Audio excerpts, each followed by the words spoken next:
خریدا دو کپڑوں کو، من اشترا ثوبین علی ان یأخذ ایہما شاء بعشرۃ، اس طور پر کہ ان دونوں میں سے جسے چاہے گا وہ لے لے گا 1 درہم میں، اور اس کو خیار ہے 3 دنوں تک، ان کپڑوں میں سے جسے چاہے گا وہ لے لے گا 3 دن کے اندر اندر 10 درہم۔ ہاں 10 درہم، تو ثمن طے ہو گیا، فہو جائز، تو یہ جائز ہے۔ وَقَدَ ثَلَاثَةَ، یعنی من اشترا 3 اثواب، اچھا، ہے نا، 3 کو خرید 3 کپڑوں کو خریدا۔ فَإِنْ كَانَتْ أَرْبَعَةَ أَثْوَابٍ، اگر 4 کپڑے ہوں فَالْبَيْعُ فَاسِدٌ، تو بیع فاسد ہے۔ 2 3 میں نہیں 4 میں۔ ہاں 2 میں جائز، 3 میں جائز اور 4 میں فاسد۔ والقیاس ان یفسد البیع فی الکل، قیاس کا تقاضا یہ ہے کہ سب میں بیع فاسد ہو، 2 میں، 3 میں، 4 میں۔ کیوں؟ لجہالت المبی، مبی مجہول ہونے کی وجہ سے، کیونکہ 2 کپڑا خریدا اس طور پر کہ ان میں سے ایک کو لے گا 10 درہم، یہ متعین ہے کون سا لے گا؟ اب یہ والا متعین نہیں کیا، مبی مجہول ہے، اور جب مبی مجہول ہے تو بیع جائز نہیں، فاسد ہوتا ہے۔ تو مبی مجہول تو 2 کی صورت میں بھی ہے، 3 کی صورت میں بھی ہے، 4 کی صورت میں بھی ہے، مجہول ہے۔ تو قیاس کا تقاضا ہر صورت میں ہے کہ جائز نہ ہو، فاسد ہو۔ اول قیاس ان یفسد البیع فی الکل، قیاس متقاضی ہے کہ تمام صورتوں میں بیع فاسد ہو، مبی مجہول ہونے کی وجہ سے، اور یہی امام ظفر اور امام شافعی کا قول بھی ہے۔ اور استحسان میں جائز ہے، اور استحسان کی دلیل کیا ہے؟ یہ ہے کیا استحسان کی دلیل؟ کہ جناب خیار کی جو مشروعیت ہوئی ہے، خیار شرط کو جو جائز قرار دیا گیا ہے حاجت کے لیے، غبن کی حاجت کو دفع کرنے کے لیے، کہ کہیں ایسا نہ ہو کہ ٹھگے جائیں، مال خریدنے کے لیے جائیں تو پیسوں کا مال روپیوں میں لے آئیں، سینکڑوں کا ہزاروں میں لائیں، اور جب بیچنے کے لیے جائیں تو الٹا کر دیں، ہزاروں کا سینکڑوں میں لٹا دیں۔ تو اس لیے جو ہے خیار شرط مشروع ہوا ہے تاکہ رائے مشورہ کر لے، غبن کو دفع کر سکے۔ لِيَخْتَارَ مَا هُوَ الْأَرْفَقُ وَالْأَوْفَقُ، تاکہ جو اس کے حق میں زیادہ نفع بخش ہے اور ثمن کی طرف نظر کرتے ہوئے زیادہ موافق ہے، نفع بخش تو ہے لیکن بڑا مہنگا ہے، تبھی تو بات نہیں بنتی۔ وحاجت والحاجت الى هذا النوع من البيع متحققۃ، ایسی بیع کی ایسی نوع کی طرف حاجت متحقق ہے، لأنه يحتاج الى اختیار من يثق به، اس لیے کہ آدمی محتاج ہوتا ہے اس آدمی کے ترجیح دینے کی طرف جس پر اس کو بھروسہ ہوتا ہے، اختیار میں ترجیح دینا ہے نا، اس آدمی کے پسند کرنے اور ترجیح دینے کی کا محتاج ہوتا ہے جس پر اس کو بھروسہ، خود فیصلہ نہیں کر پا رہا ہے، تو ہم ایسے آدمی کے پاس لے کے جائیں، وہ دانشور ہے، دیکھیں کہ ہاں ٹھیک ہے صحیح تم نے لے لی، تو ایسے آدمی کے پاس لے جانے کا محتاج ہوتا ہے جس کے اختیار اور ترجیح دینے کا یہ محتاج ہوتا ہے اور اس پر ان کو بھروسہ ہوتا ہے۔ تو کہا ہے کہ لینو یحتاج، اس لیے کہ محتاج ہوتا ہے یہ ایسے شخص کے ترجیح دینے کا جس پر اس کو بھروسہ ہو۔ او اختیار من یشتریہ لاجلہ، یا اس کے اختیار کا محتاج ہوتا ہے جس کے لیے یہ خرید رہا ہے، بچے کے لیے خرید رہا ہے تو لے جاؤ، بچے کو دکھا دو لے آ کے جی۔ ولا یمکنہ البائع، بائع موقع دے گا نہیں لے جانے کا بغیر خریدے، ٹھیک ہے نا، تو لا یمکنہ البائع، بائع گنجائش نہیں دے لے جانے کی اس تک، الا بالبیع، مگر خرید بیع ہی کے صورت میں، فکان فی معنی ما ورد بہ الشرع، تو یہ ہو گیا اس کی طرف حاجت ہونے کی وجہ سے ما ورد بہ الشرع کے معنی میں، یعنی گویا کہ شریعت اس کے بارے میں وارد ہے۔ غیر ان هذه الحالت تندفع بثلاث، مگر یہ کہ حالت یہ مندفع ہو جاتی ہے 3 سے، اس لیے کہ 3 ہی کوالٹی کی چیزیں ہیں، جید، ردی اور اعلیٰ، یعنی جید، ردی اور متوسط، ایک بہت اعلیٰ، بہت گھٹیا، ابھی درمیان درمیان، چوتھا ہے تو ضرورت سے زائد ہے، تو بربنائے حاجت مشروع، یہ حاجت سے زائد اس لیے وہ ناجائز، ٹھیک ہے نا؟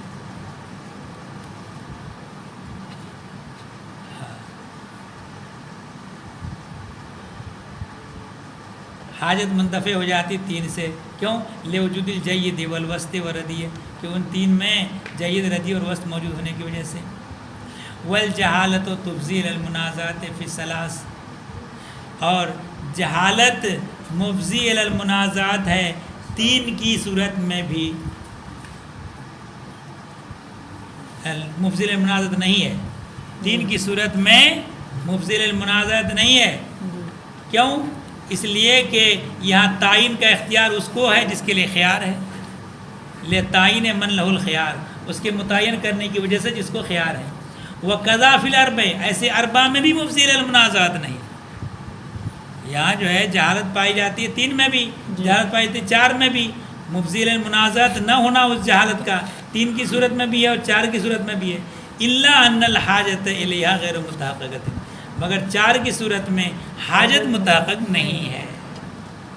وہ رخصت و ثبوتها بالحاجتی و کون الجہالتی مفضیۃ الی المنازعات، اور یہاں جو رخصت ہے 2 باتوں کی وجہ سے ہے، ایک تو حاجت کا ثبوت ہو، دوسری جہالت مفضی الی المنازعات نہ ہو، جہالت مفضی الی المنازعات، دونوں باتیں پائی جائیں تبھی رخصت ہوگی، اور اگر دونوں باتوں میں سے ایک بات پائی جا رہی ہے تو پھر یہ رخصت نہیں ہوگی۔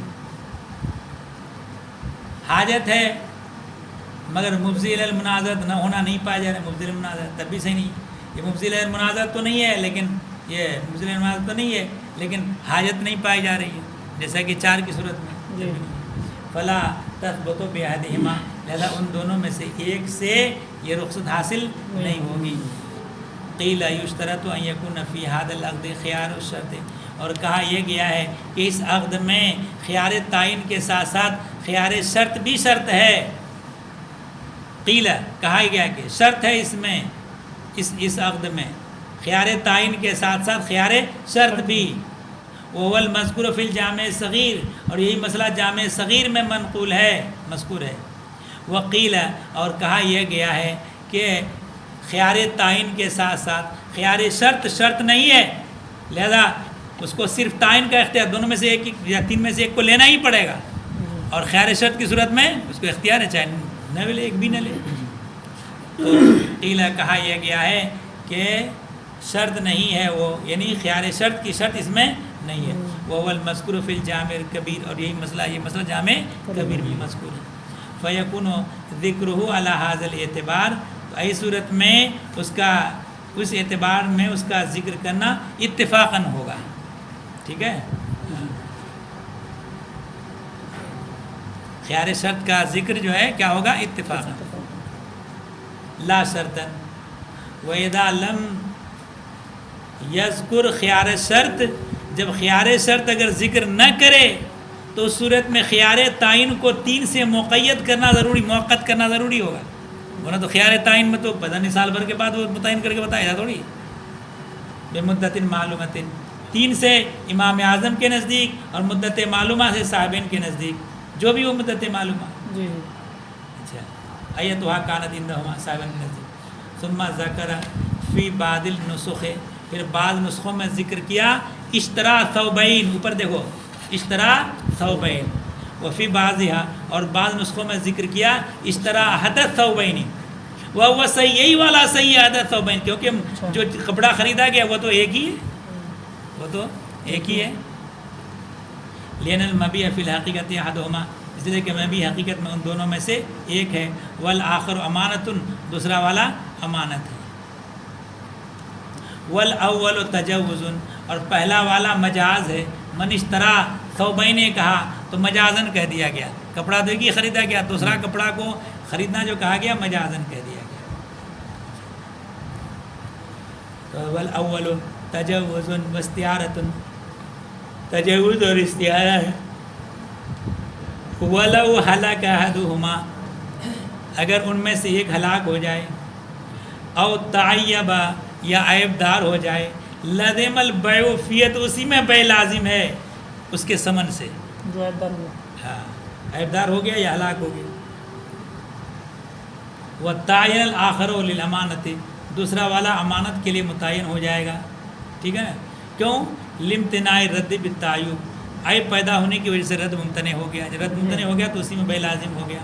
جی ولو ہلکا جمیعاً، جی اگر دونوں ہی ہلاک ہو گئے ایک ساتھ، جی یلزمہ نصف و ثمن کل واحد منہما، دونوں میں سے ہر ایک کے ثمن کا نصف دینا ہوگا، ٹھیک ہے. اس کے بھی ثمن کا نصف، اس کے بھی ثمن کا، ہاں دونوں کا ہاں دونوں کے ثمن کا نصف، جی. اس کے ثمن کا نصف، اس کے ثمن کا نصف. کیوں؟ لشیوع البیع، بیع کے شائع ہونے کی وجہ سے، متعین جب نہیں کیا دونوں میں سے کسی ایک کو تو بیع جو ہے دونوں میں شائع ہو گیا. جی والامانت، تو بیع اور امانت دونوں کے شائع ہونے کی وجہ سے دونوں میں. ولو کان فیہ خیار الشرط، اور اگر خیار تعین کے ساتھ ساتھ خیار شرط بھی ہے اس کے لیے، یردہما جمیعاً، تو یہ ایسے کر سکتا ہے کہ ایک کو لے لے باقی کو واپس کر دے، اور ساتھ ساتھ اگر خیار شرط بھی ہے تو دونوں کو واپس کر دے، یہ بھی کر سکتا ہے کیونکہ خیار شرط بھی ہے. وَلَوْ مَاتَ مَن لَهُ الْخِيَارُ، اگر وہ آدمی مر جائے جس کو خیار ہے، فَلِوَارِثِهِ أَن يَرُدَّ أَحَدَهُمَا، تو وارث کو حق حاصل ہے کہ ان دونوں میں سے ایک کو واپس کر دے. کیوں؟ لِأَنَّ الْبَاقِي خِيَارُ التَّعْيِينِ، اس لیے کہ باقی جو ہے خیار تعین ہے اختلاط کی وجہ سے، کہ غیر کی ملک کے ملک سے مخلوط ہے. وَلِهَذَا لَا يُتَوَقَّتُ فِي حَقِّ الْوَارِثِ، اسی وجہ سے وارث کے حق میں موقت نہیں ہوگا، ٹائم کی پابندی نہیں ہوگی. وَأَمَّا خِيَارُ الشَّرْطِ، رہا خیار شرط، لا یورث ہو، اس میں وراثت جاری نہیں ہے، اس کے بارے میں پہلے بتا چکے. وقت ذکرنا ہو من قبل، اور اس سے پہلے ہم نے ذکر کر دیا. وَمَنِ اشْتَرَىٰ دَارًا عَلَىٰ أَنَّهُ بِالْخِيَارِ فَبِّيَتْ، دوسرا مسئلہ شروع ہو گیا بھائی، چلو گے؟ یہ شفا کا مسئلہ ہے. ہاں موسم بگڑ لے آپ کو جانا ہوگا. موسم بگڑا، اور ابھی ٹائم ہوتے ہیں. جس نے کہاں گیا،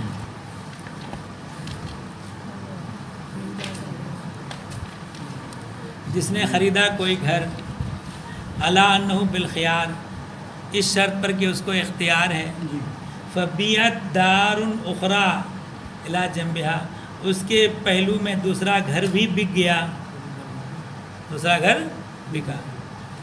جب دوسرا گھر بکا تو جس نے بطریق خیار خیر شرط خریدا تھا، چونکہ مسئلہ یہ ہے کہ تمہارا مکان یہ ہے، مکان کے برابر میں دوسرا مکان ہے، تو اس مکان والا اگر مکان بیچے گا تو وہ ضروری ہے اس کے اوپر کہ تم سے پوچھے کہ میں مکان بیچ رہا ہوں، تم خریدو گے؟ تو کہا کہ ہاں، تو کسی اور کو نہیں بیچ سکتا، اسی کو دینا ہوگا. اور اگر اس سے پوچھے بغیر کسی کو بیچ لیا، اس کو پتہ چل گیا تو فوراً دعویٰ پیش کر دے گا قاضی کیا کہ میرے پڑوسی نے مکان بیچ لیا، مجھ سے پوچھے بغیر، اس مکان کا دعوے دار میں ہوں، لہذا جتنے پیسے میں اس کو بیچا ہے وہ پیسہ جمع کر دے گا، مکان یہ برابر والا لے لے گا. بات سمجھ آئی؟ اس کو حق شفا کہتے ہیں. حق ہاں؟ جب تک معلوم نہ ہو، معلوم ہوتے اسی وقت رد کرنا پڑے گا. اگر گزار دیا تھوڑا سا ٹائم تو ختم خیال. جو ہی معلوم ہوا فوراً کہہ دے کہ میں خیر شفا کا دعوے دار ہوں، اس مکان کو میں لیتا ہوں، بھلے سما کوئی نہ ہو. پھر بعد میں اس کی نقل کرے قاضی شرع کیا، اگر وہاں ویسے نہیں کیا تو بھی خیار نہیں ہوگا. پڑوس وغیرہ میں جو پلاٹ وغیرہ پڑے ہوتے ہیں، جیسے ہم لینے کے خواہش مند ہیں، ہاں ہم سے چپٹا ہوا ہی اس کا، ہاں وہ کسی اور کو نہیں بیچ سکتا. ابھی اتنی قیمت نہیں دے رہے ہیں ہاں جتنی وہ طلب کر رہا ہے. ہاں اب یہ کہ صاحب اس کا دام ہے 5 لاکھ، تم کو تو 3 ہی لاکھ، تو 5 لاکھ وہ دوسرا اگر 5 لاکھ میں خرید رہا ہے، تم 3 لاکھ دے رہے تو 5 لاکھ میں اس بیچنے کا حق حاصل ہو گیا. جی. یہ مطلب ہے کہ 3 لاکھ زبردستی تمہیں کو دے دے گا. ہاں. یہ پڑوسی ہونے کا ناجائز فائدہ اٹھا لو. اتنے ثمن میں ہم بیچ رہے ہیں تو اتنے ثمن میں تم لے لو، اگر دوسرا لیتا ہے تم نہیں لیتے ہو تو وہ حق حاصل، تو پھر شفا کا حق نہیں ختم ہو گیا. جی پڑوسی نہیں رشتہ دار ہیں. ہاں؟